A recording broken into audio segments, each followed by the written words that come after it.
Hello everyone, welcome to this new session on verbal ability. My name is Ashish and today we are going to continue our class of vocabulary. In the last session we have discussed certain words and we had looked at the usage of prefixes. So today we'll continue with that. So let's start with the list of today's words. So these are the words on your screen. Try to identify how many meanings do you know out of these 13 words. तो last class जिन्होंने अभी तक नहीं देखी थी please go back to the description and there is a link given in the description. You can watch that session from there.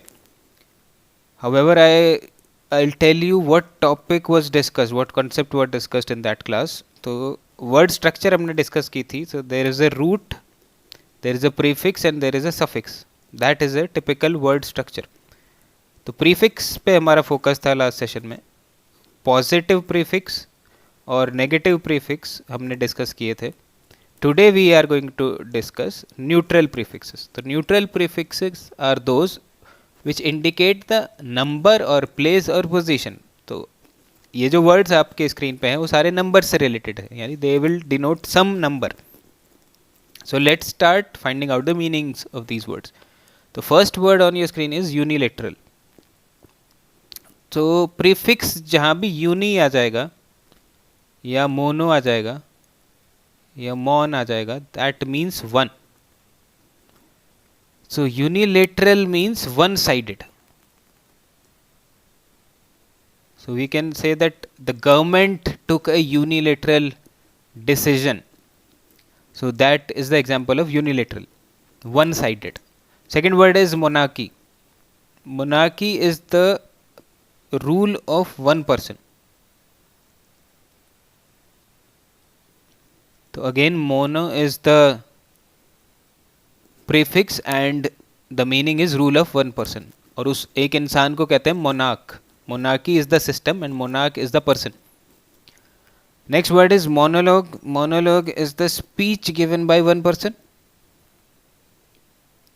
So monologue is speech by one person. तो again prefix is mono. Similarly dialogue होता है एक word, उसका meaning बताइए उसमें क्या होगा. Next word is monotonous. Monotonous means one single unchanging tone. One unchanging tone. तो कोई अगर बोल रहा है मोनोटोनस टोन में, आप फॉर एग्जांपल अगर आपने धमाल मूवी देखी हो, उसमें विजय राज का जो कैरेक्टर था जो अनाउंसमेंट करता था, तो उसकी टोन जो थी वो सिंगल अनचेंजिंग टोन थी. So that is monotonous. Next word is monotheism. Theism is to believe in God. Monotheism is a belief in one God. So monotheism is belief in one God. So these are the words related to prefixes uni और mono which means one.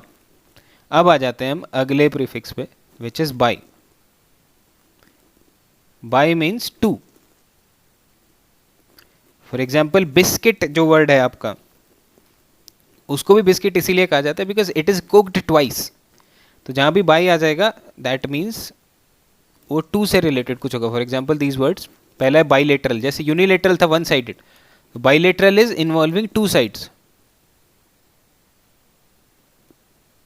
For example news में कई बार आता है कि Indian Pakistan will never have bilateral series, या कुछ लोग बोलते हैं Indian Pakistan should have bilateral series. तो bilateral series which involves two sides. Bigamy, last session में हमने मोनोगैमी एक वर्ड डिस्कस किया था, इसलिए मैंने अलग से मोनो वाले एग्जाम्पल में उसको नहीं लिया क्योंकि लास्ट सेशन में डिस्कस कर चुके हैं. Similarly we have bigamy. Monogamy था single marriage, bigamy is two marriages.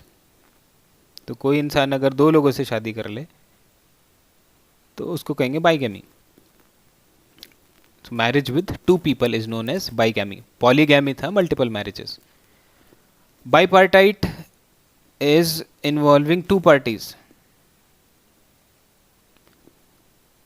जो लोग बैंकिंग इंडस्ट्री में हो उनके लिए काफ़ी कॉमन वर्ड है ये बाईपार्टाइट. जब भी बैंकिंग सेक्टर का वेज रिविजन होता है तो न्यूज़पेपर में हमेशा आता है that is a bipartite settlement.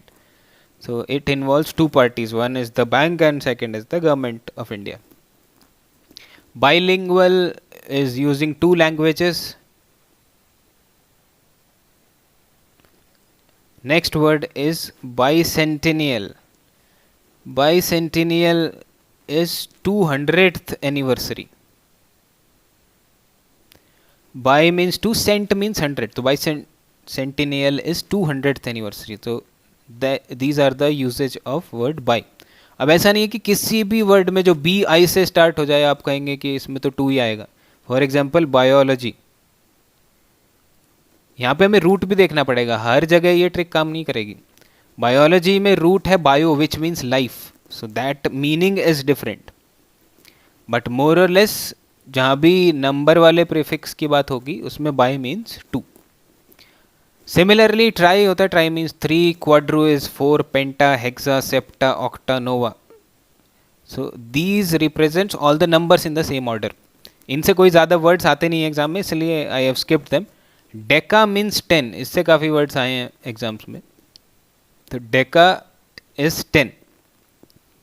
For example December या decade, these are the words.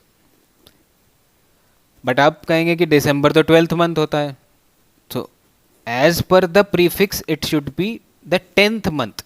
तो ऐसा क्या हो गया कैलेंडर में कि December is not the 10th month and actually it is 12th month. तो बताइए अगर किसी को पता हो. हिंट दे देता हूँ मैं, it is related to Julius Caesar. Julius Caesar के नाम पे जुलाई ऐड हुआ था. So someone in the comment box please tell me what is the thing that Julius Caesar did with the calendar and why December is not the 10th month and is the 12th month. Similarly November जो है वो 9th month होना चाहिए था but actually it is 11th month. So someone tell me what is the story behind this. So let's look at the last three words. Deka के ऊपर based है. जो डिकैथलॉन, ये वही है जो आपको स्टोर भी दिखता होगा अपने आसपास बड़े बड़े शहरों में. तो decathlon is a sports event involving 10 sports. So deca means 10. So any sports event in which the athletes compete in 10 different sports is known as decathlon. Decalogue is 10 commandment of the Holy Bible. So the 10 commandments are known as decalogue. And the last word is decennial, which means recurring every 10 years. So आज के session में हमने देखा prefixes which represents numbers. तो uni, mono and mon represents 1, bi means 2, tri means 3, quadru, penta, hexa, septa, octa, nova and so on, and deca means 10. So I hope you liked the session. Revise all these words, ये वाले session के भी और last session के भी. And if you have not subscribed the channel yet, do subscribe so that you get regular updates. We'll again meet in the next session with some new topic. Till the time, have a nice time.